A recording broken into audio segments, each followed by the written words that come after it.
Welcome back to the show, everybody. Okay, I've got one more episode for y'all that was recorded last weekend at our fall plow day. We had the dynamometer here. We were having all kinds of fun, and I did take 5J1113 for a run on it, the old Swamp Angel, and I decided that could probably be left for an episode all its own. So that's what we're gonna do here today. Hey, Scully!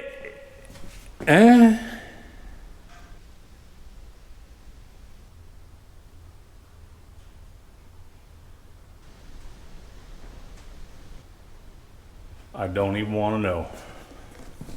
All right, so to set our performance expectations for the D3400 diesel engine that's in this 1938 Caterpillar D2 serial number 5J1113, we will go to Nebraska tractor test number 322.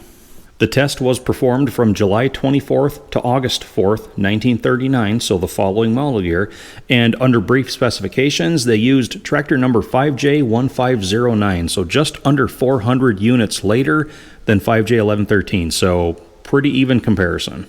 So cutting right to the chase, the test results, their observed maximum horsepower on the drawbar was 24.12, but we are looking at the belt category because the dynamometer is powered from the PTO at the back, same as a belt pulley. So 29.98 belt horsepower was their maximum reading. Calculated for sea level altitude, it would work out to 31.99, figure 32.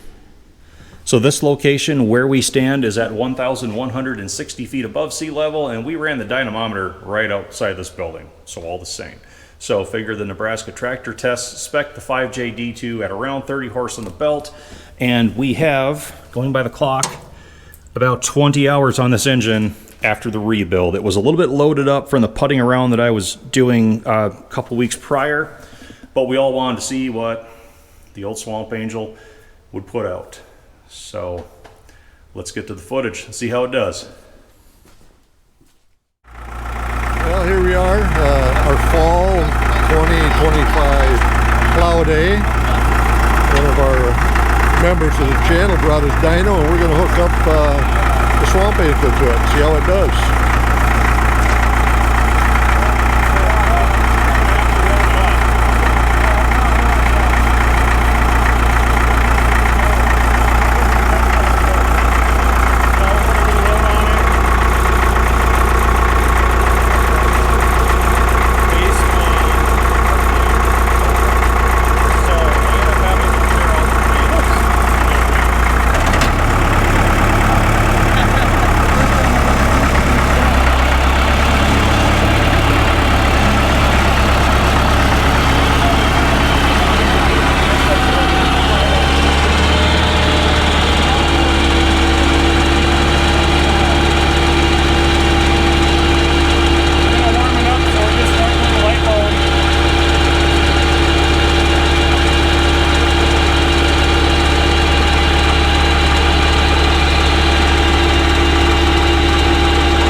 Cooling tank. We've got a hooked up little generator, 110 volt pump. Takes and circulates out of the bottom of the tank, goes over to the machine, back from the machine, and back into the tank. Keeps everything all cooled down. So.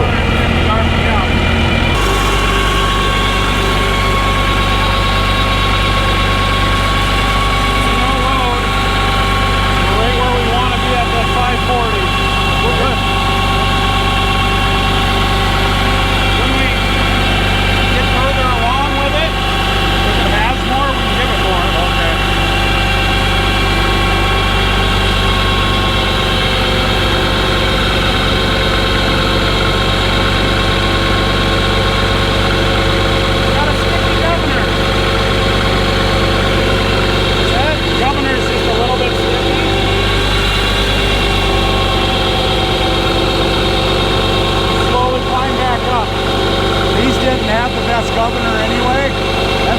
got so much more power out of the D311, they completely rebuilt that. Okay. This governor system goes to the front cover, flyweights, pivot shaft, goes back through the injection rack, back to the back housing, and that's where your spring setting is. You got the governor's that long. That doesn't help. No. It's full temp right now.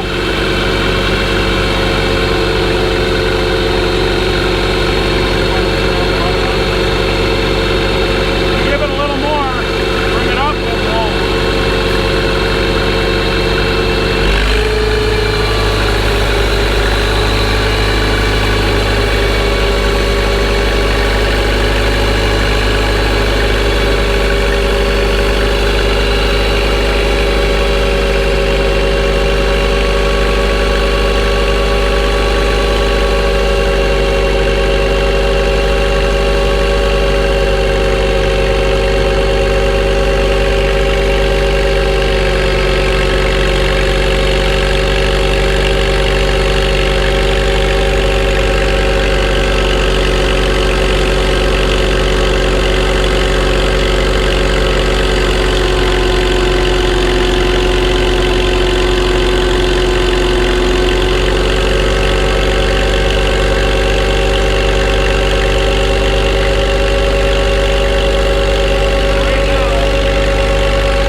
Okay, pretty happy with how the old girl performed. Maximum or peak horsepower we observed on the dyno was 35, but that didn't count. That was not under full load. We hit full load, maximum point of the torque curve. We actually lost 100 RPM on the PTO shaft, but that means it was laid back, full load, working hard. We still hit the 30 horse right on. And I set everything to factory calibration that verifies the rack settings that we did. All that's on video. I'm pretty happy with the rebuild. We cooked all the wet stacking out of the exhaust from all the prior putting around. And boy, was that fun. So I hope you all enjoyed this episode.